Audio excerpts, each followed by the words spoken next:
and you find it helpful, please turn it to Luke chapter 6. This is where we'll be spending our time today. Luke chapter 6. I love this in C.S. Lewis. He writes this about the Sermon on the Mount, which in Luke is the Sermon on the Plain. Jesus went up to a little high raised place and it had a flat top. Matthew saw it as a mount. Luke sees it as a plain. Makes no difference. Lewis says this. He says, no one can read the Sermon on the Plain and find it comforting unless they find being hit in the forehead with a sledgehammer a comfort. He says, I can hardly imagine a more deadly spiritual condition than that of one who can read the passage with just a sense of tranquil pleasure. I agree.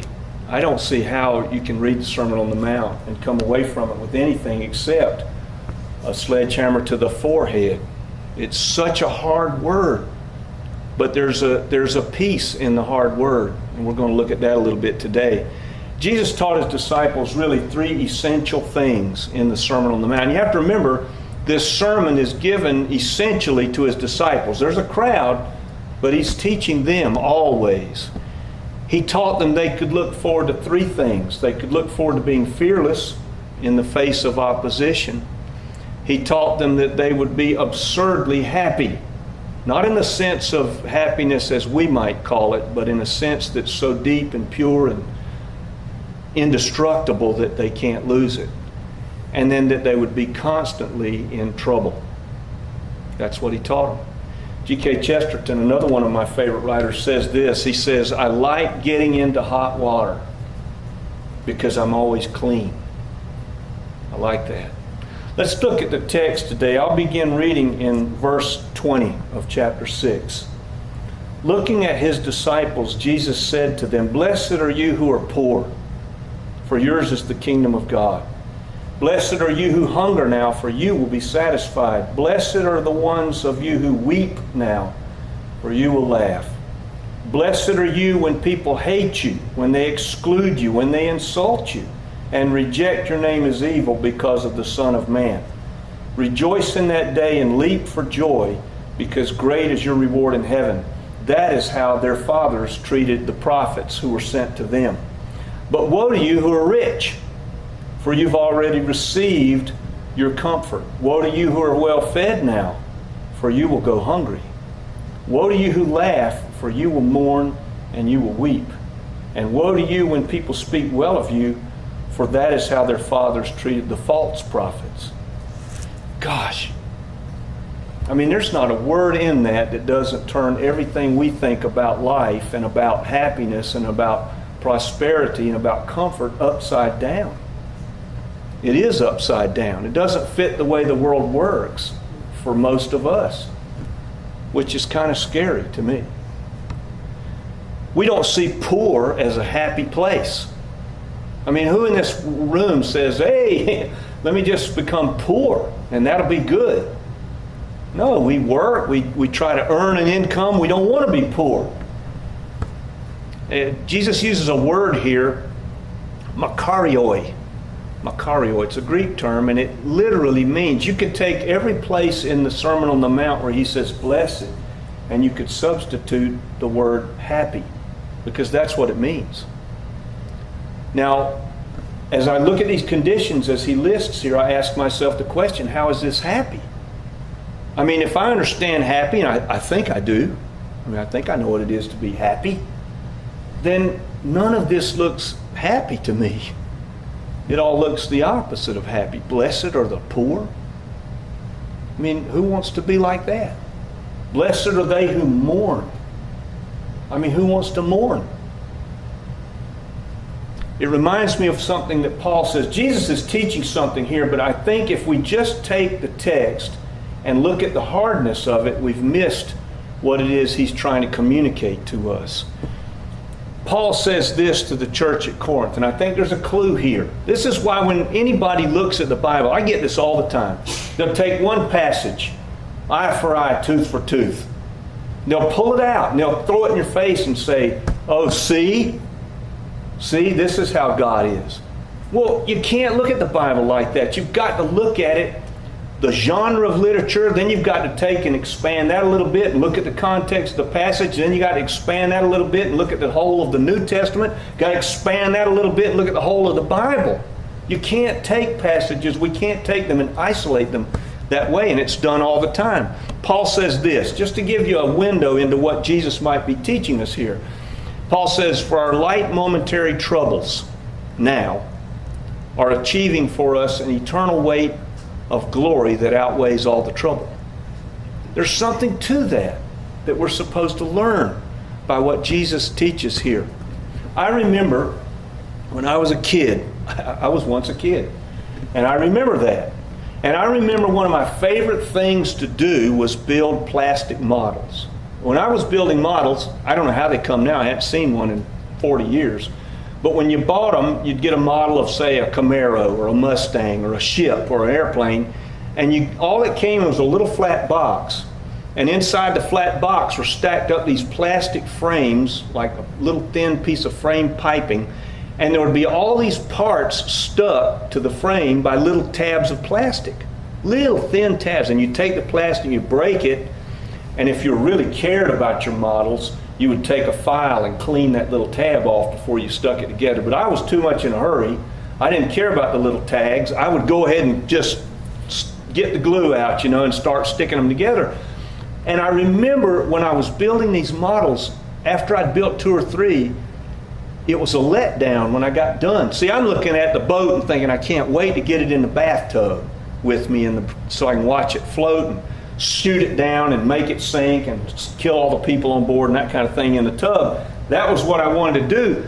Or roll the car and crash it and watch it come all to pieces. Or set fire to it. That was always important. If you're a little kid and you got a plastic model, torching them is always fun. Of course, it only lasts a few minutes and then you're done. But what I liked about it, I learned as I got older, what I enjoyed about the building of the model was the building. I got to where I was disappointed when I got done with them because it's over now. I've opened the box, that was fun. I've got my parts laid out, that was fun. I've got the parts picked out of the trees, that's fun. I've been putting the parts together, and sometimes they're really small and you had to use tweezers to get them in the spot where they had to go. That was fun. And then when they're done, you stick them on the shelf and watch them collect dust. It's over, right? That's part of what the Sermon on the Mount is trying to communicate to us. We're models being built.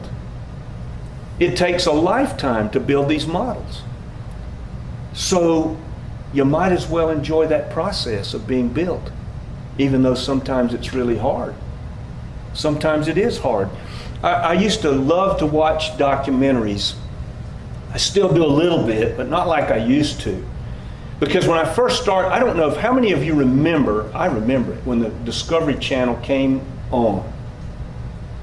When it first came on, Becky and I had cable in Pennsylvania, and it was just the squiggly lines. You know how when they don't want you to watch it for free, and they just make it all squiggly? You can kind of watch it, but it's really not very fun.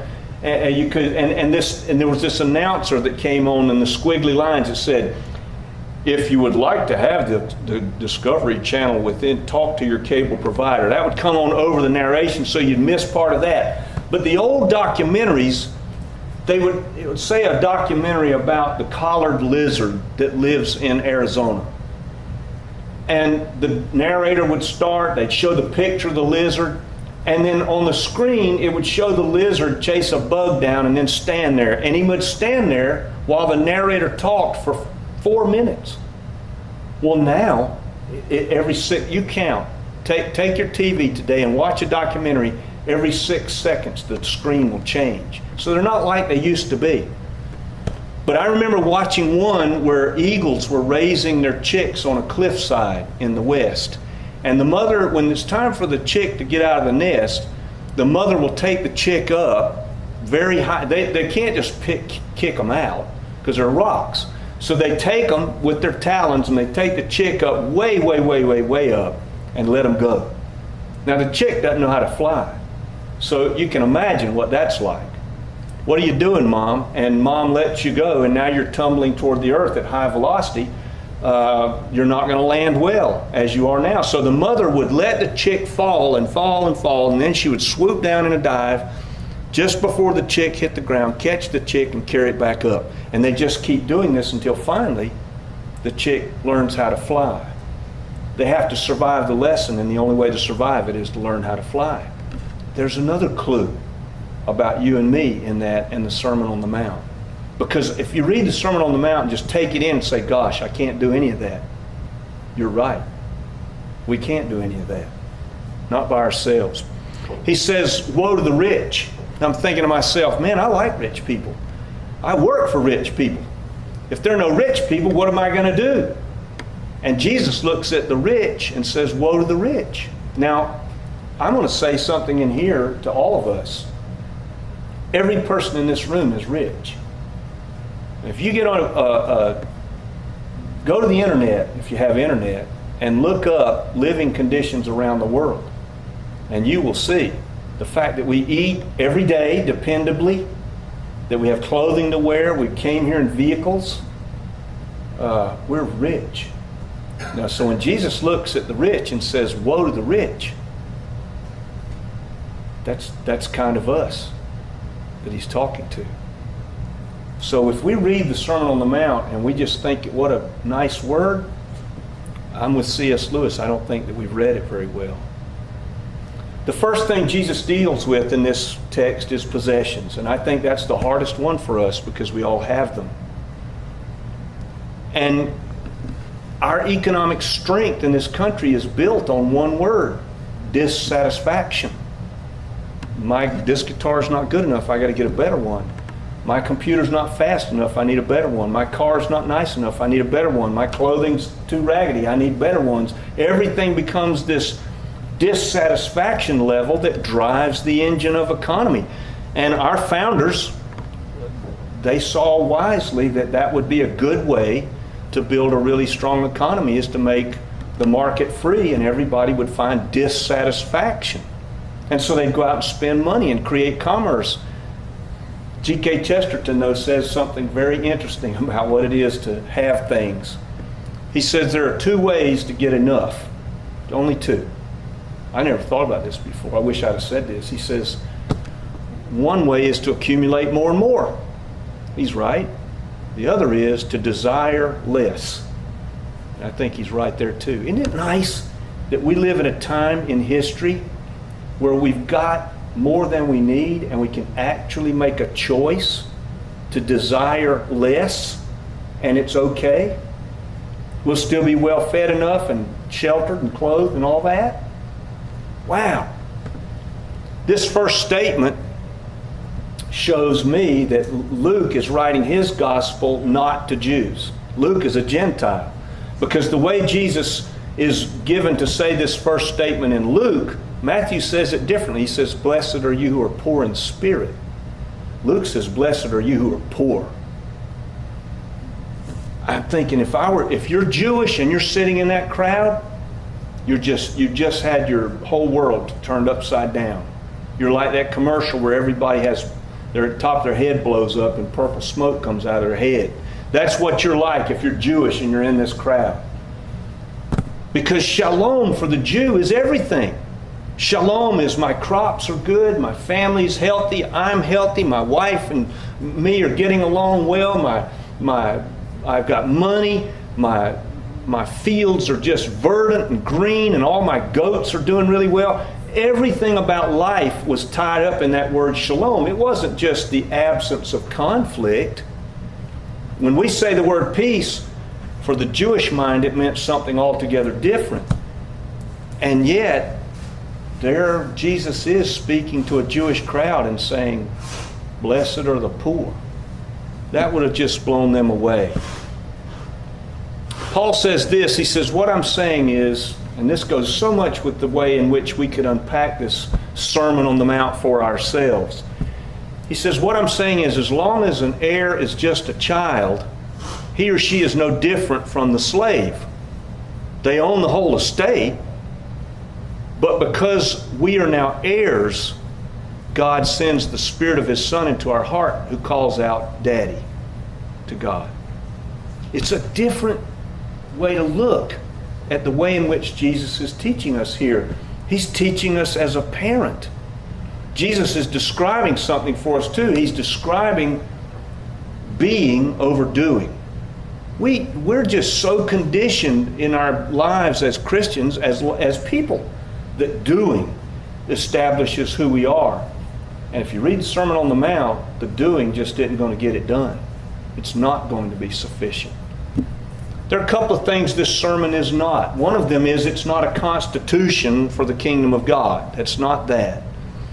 And it's not a description of the way the kingdom of God's going to be, because Paul says, no eye has seen, no ear has heard, nor has it even entered into anybody's mind what it is that God's got prepared for those who love Him. So it's not that. It's not really that kind of description. There's an edge, there's a way of looking at self here in Jesus' sermon that He's trying to get across to you and to me. There's got to be a change in the way we view ourselves. Isaiah gives us a clue. And Jesus quoted Isaiah a lot.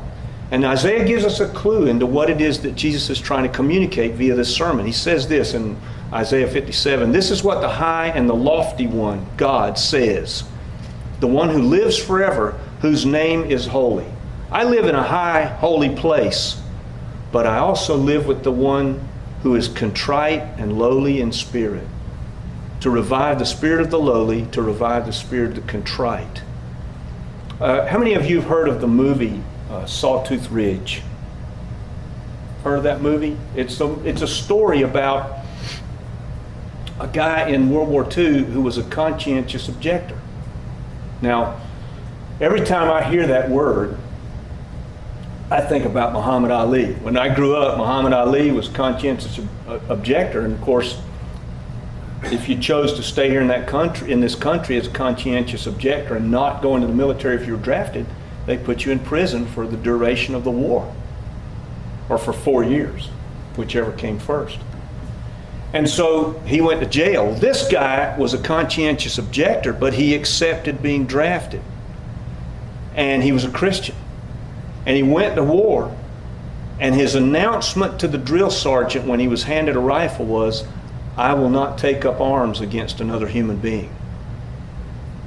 Now, I've never been to combat, but I'm going to venture to say having a weapon is a good thing.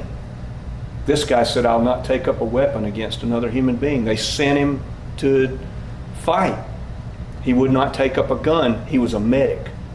That was what they would allow him to do. And he spent the entirety of his time in World War II, the whole war, got shot many times, as a medic, running out and saving people under the hail of gunfire, and never took a shot at anybody. That's what the movie's about. It's called Sawtooth Ridge. And there's something about that kind of heart that I just can't relate to.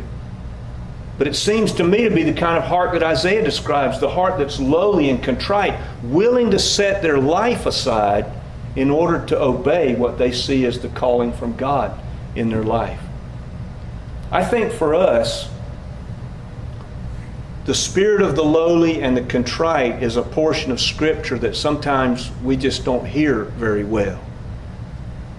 I remember a couple of weeks ago we talked about the Pharisees, and we said, well, the Pharisees were unmerciful. That's what Jesus got after them for. Well, why were they unmerciful? Because they'd never received mercy themselves. Why did they never receive mercy? Because they thought they didn't need any.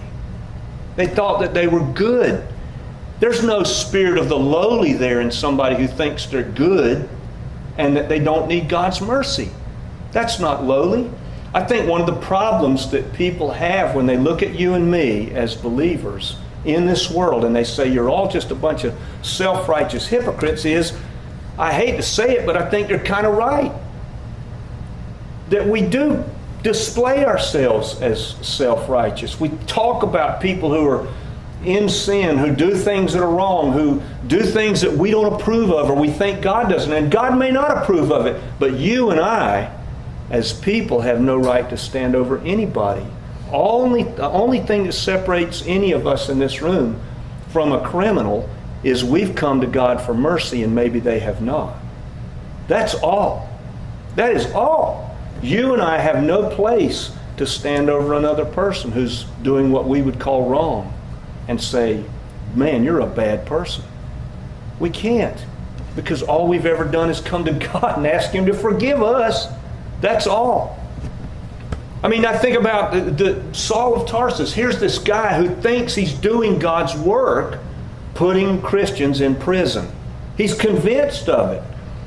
He would say the same thing, that the only thing he has to stand on is the fact that God has showed him mercy. So where does this put you and me in God's world? Do we think of ourselves as needy, or do we think of ourselves as full? Do we think of ourselves as happy, or do we think of ourselves as mourning? How do we look at our lives? There's a part of me, and maybe this is just unique to me, so I don't want to visit this on anybody, but I can only speak for myself. There is not a day that goes by, and I hate it because it hurts, that I don't think about the things that I have done, wherein I know that I've hurt people around me, and I cringe. I think, gosh, why did I say that? Why did I do that? I think there's something good in that. That God is saying, don't forget who you really are. The only thing that separates you out from anybody else is you've asked me for mercy. That's all.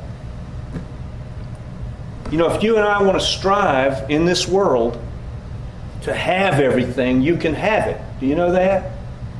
If you really want everything, you want the things of the world, you and I can have those things.